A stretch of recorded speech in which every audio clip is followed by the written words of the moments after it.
Assalamualaikum warahmatullahi wabarakatuh. Hai, kembali lagi dengan aku, Esa Gracia Indri. Di sini aku akan menjelaskan contoh kasus lagi mengenai bab 10, yaitu tentang penggunaan telehealth program dalam pelayanan kesehatan rehabilitatif. Nah, di sini ada latar belakang. Semakin berkembangnya zaman, semakin berkembang juga teknologi. Kemajuan teknologi berjalan seiring dengan kemajuan ilmu pengetahuan. Teknologi yang berkembang pesat berawal dari rangka memenuhi pemerintahan akan kebutuhan manusia utama. Penggunaan teknologi dalam membantu pelayanan kesehatan yaitu penggunaan teknologi untuk telehealth. Dengan penggunaan telehealth ini, lokasi bukan lagi merupakan penghalang untuk mendapatkan pelayanan kesehatan. Ia memaksimalkan kemudahan yang diberikan teknologi yang semakin maju. Sangat membantu dalam pemenuhan kebutuhan manusia, terutama dalam pemenuhan kebutuhan di bidang kesehatan. Telehealth ini merupakan salah satu pemanfaatan teknologi dalam memudah manusia mendapatkan pelayanan kesehatan yang berkualitas sesuai dengan kebutuhannya. Selanjutnya, di sini adalah tujuan penelitiannya. Yang pertama itu mengetahui faktor teknologi dalam memenuhi kesehatan yang optimal, terutama di tempat yang menyediakan pelayanan kesehatan. Yang kedua, mengaruh penggunaan telehealth dalam pelayanan kesehatan. Nah, di sini ada hasil pembahasan.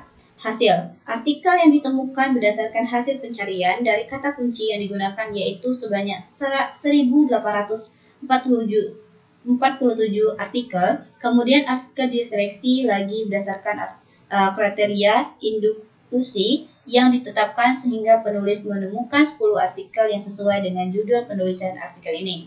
Berdasarkan 10 artikel tersebut, menggunakan telehealth ini sangat efektif dalam meningkatkan pelayanan kesehatan, terutama untuk klien dengan tempat tinggal yaitu jarak jauh dan pusat pelayanan kesehatan.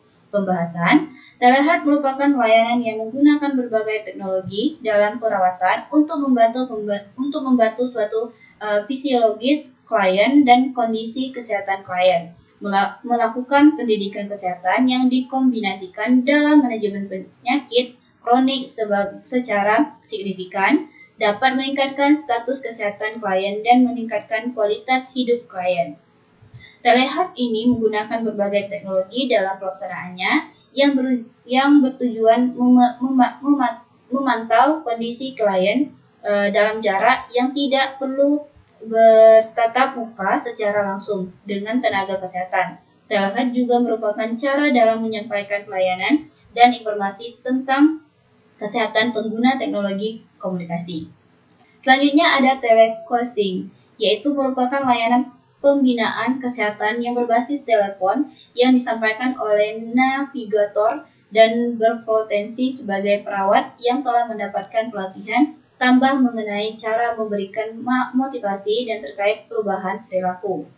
Telecoaching ini istilah yang digunakan jika tujuan adalah untuk sebagai promosi kesehatan dalam rangka mengubah perilaku kesehatan baik agar dapat mengubah ke perilaku hidup sehat. Selanjutnya ada telemedicine. Telemedicine ini merupakan penyedia konsultasi video jarak jauh di rumah klien, nursing home, atau komunitas masyarakat lain, yang petugas medisnya dapat melakukan tinjauan klinis sehingga bisa dilakukan intervensi untuk minimalkan tingkat keparahan atau kemunduran kondisi klien. Istilah ini disebut juga provider with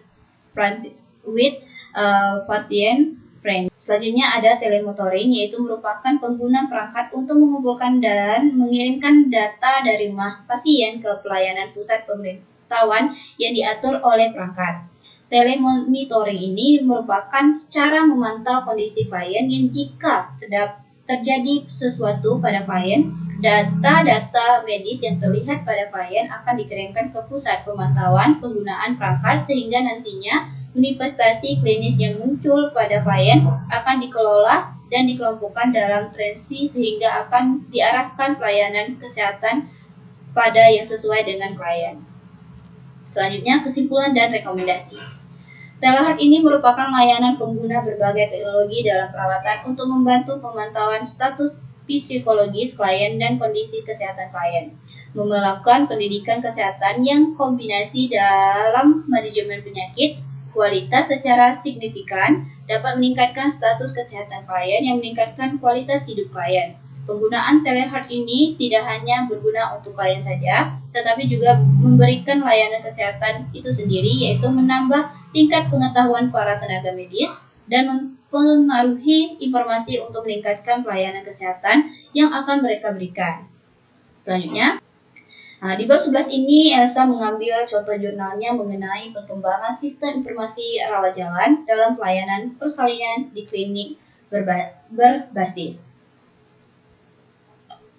Nah, di sini ada pendahuluan. Sistem informasi klinik merupakan sebuah sistem informasi yang meliputi proses penyimpanan, pengambilan informasi dalam membantu kegiatan pelayanan langsung pada pasien, yang bertujuan memperoleh hasil akurasi, mempercepat pelayanan, dan menghemat tenaga. Pelayanan langsung tersebut meliputi membantu dalam mendiagnosa suatu penyakit, membantu dalam monitoring perkembangan pasien, dan membantu dalam menyesuaikan terapi. Di sini tujuan penelitiannya, yang pertama itu agar dapat merancang sistem informasi rawat jalan, yang kedua mengetahui bagaimana pelayanan persalinan berbasis web. Nah, di sini ada hasil dan pembahasan. Pada sistem informasi rawat jalan dan pelayanan persalinan berbasis web, terhadap 5 pengguna sistem, yaitu yang pertama, pemimpin klinik, petugas pendaftaran, dokter, bidan, dan farmasi. Alur pelayanan dimulai ketika pasien datang ke klinik untuk mendapatkan pelayanan kesehatan yang akan dilayani oleh petugas pendaftaran. Kemudian, petugas pendaftaran melayangkan apakah pasien tersebut sudah pernah melakukan kunjungan berobat di klinik Citra Madinah atau belum. Jika pasien pernah berobat, maka petugas pendaftar akan melakukan input data pasien, lalu menyimpannya. Setelah data sosial pasien tersimpan pada sistem, maka dokter dan bidan akan melakukan cek data pasien yang telah terdaftar. Selanjutnya, dokter atau bidan akan melakukan pemeriksaan kepada pasien dan melakukan input pemeriksaan ke dalam sistem tersebut. Hasil dari pemeriksaan akan diolah oleh petugas pendaftaran menjadi laporan penyakit yang akan dilaporkan ke Puskesmas terkait, tetapi pelaporan yang dikumpulkan pada sistem informasi manajemen klinik tidak hanya laporan penyakit, namun juga laporan kunjungan pasien yang berkunjung untuk berobat di klinik Citra Madinah.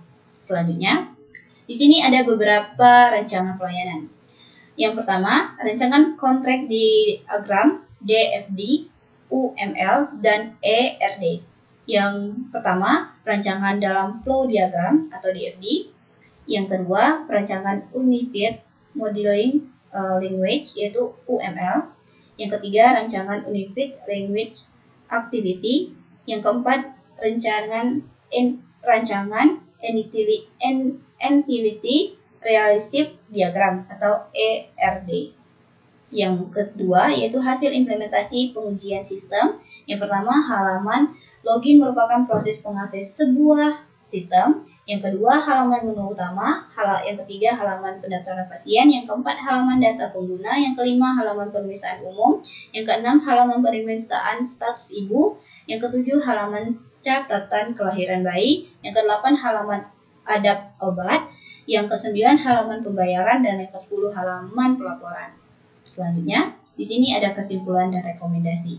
Perencanaan sistem informasi rawat jalan dan pelayanan persalinan berbasis web maupun memaksimalkan keamanan dari orang yang tidak berhak mengakses sistem. Perkembangan sistem pada bidang praktik pertama ini dapat digunakan untuk mengolah dan memeriksa pasien umum, memeriksa ibu hamil, ibu melahirkan, dan catatan kelahiran bayi, serta maupun mengolah laporan kunjungan, laporan penyakit, laporan obat, dan laporan pembayaran.